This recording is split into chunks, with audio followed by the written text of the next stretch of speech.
గుంటూరు నగరంలో డయేరియా నియంత్రణ కోసం ప్రత్యేక బృందాలను ఏర్పాటు చేసినట్లు మంత్రి విడుదల రజని వెల్లడించారు. గుంటూరు జిల్లా కలెక్టరేట్ కార్యాలయంలో జీఎంసీ అధికారులు, వైద్య ఆరోగ్య శాఖ అధికారులతో రజని సోమవారం సమీక్షా సమావేశాన్ని నిర్వహించారు. సమావేశం అనంతరం రజని మాట్లాడుతూ ఇప్పటి వరకు 75 డయేరియా కేసులు నమోదయ్యాయని, అందులో 15 మంది ప్రస్తుతం ఆసుపత్రిలో చికిత్స పొందుతున్నారని తెలిపారు. అదేవిధంగా సమస్యాత్మక ప్రాంతాల్లో నీటి నమూనాలు సేకరించామని, ప్రాథమిక ఆరోగ్య కేంద్రాల్లో 24 గంటలు సేవలు అందిస్తున్నామని వివరించారు.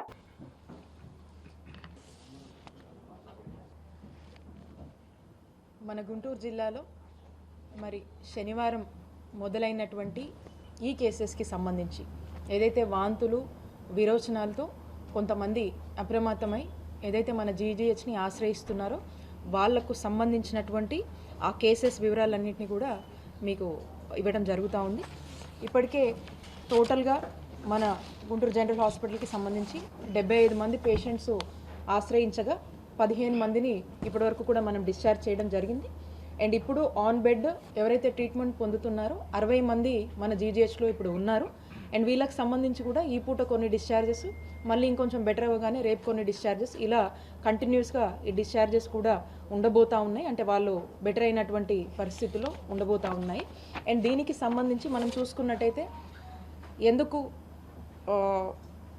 ఈ సిచ్యువేషన్ ఏంటి అనే దాని మీద కూడా పూర్తి స్థాయిలో ఇక్కడ ఉన్నటువంటి అధికారులందరూ, కలెక్టర్ గారు కావచ్చు, కమిషనర్ గారు కావచ్చు, ఈరోజు వైద్య ఆరోగ్య శాఖకు సంబంధించి వీరికి మెరుగైన వైద్య సేవలు అందించే దిశగా అందరూ, స్పెషల్ సిఎస్ కృష్ణబాబు గారు కావచ్చు, కన్సర్న్ హెచ్ఓడీస్ అందరూ కూడా ఇక్కడికి వచ్చి ఈరోజు ఒక సమిష్టి రివ్యూ చేసి పర్టికులర్గా మన డిస్ట్రిక్ట్, మన జీజీహెచ్ గురించి, అలాగే జిల్లాలో ఉన్నటువంటి అన్ని యూపీహెచ్సీల గురించి, అక్కడ ఉన్నటువంటి పిహెచ్సిస్ గురించి, డిస్ట్రిక్ట్ హాస్పిటల్స్ ఎక్కడెక్కడ పరిస్థితి ఎలా ఉంది, ఎక్కడి నుంచి ఎక్కడి కేసులు వస్తున్నాయి అనే దాని మీద కూడా ఒక సమిష్టి రివ్యూ అనేది చేసుకోవడం జరిగింది. మనం ఇందులో ముఖ్యంగా చూసుకున్నట్టయితే సిటీలో గుంటూరులో శారదా కాలనీలో ఒక 7 కేసెస్ వరకు మనకు ఇప్పుడు రావడం జరిగింది. And at the same time శ్రీనగర్లో 10 రావడం జరిగింది. సంగడిగుంటలో కూడా ఒక 6 రావడం జరిగింది. ఇంకా మిగతా నల్లచెరువు కావచ్చు, ఏటి అగ్రహారం కావచ్చు, శ్రీనివాసరావుపేట, అలాగా నల్లకుంట, ఎల్ఆర్ కాలనీ, చుట్టుకుంట, నెహ్రూ నగర్, ఇలా అరండపేట కావచ్చు, కొరటిపాడు, బ్రాడీపేట, ఇలా ఈ ఏరియాస్ ఏవి తీసుకున్నా కూడా అక్కడ ఒకటి, ఎక్కడన్నా ఒక చోట ఒకటి, 2 వచ్చినటువంటి సిచ్యువేషను. మిగతా అంతా కూడా స్కాటర్డ్గా ఒక చోట, ఇంకొక ఏరియాలో ఒకటి, ఇంకో ఏరియాలో ఒకటి, అట్లా ఒకటొకటిగా కూడా కనిపిస్తూ ఉన్నాయి.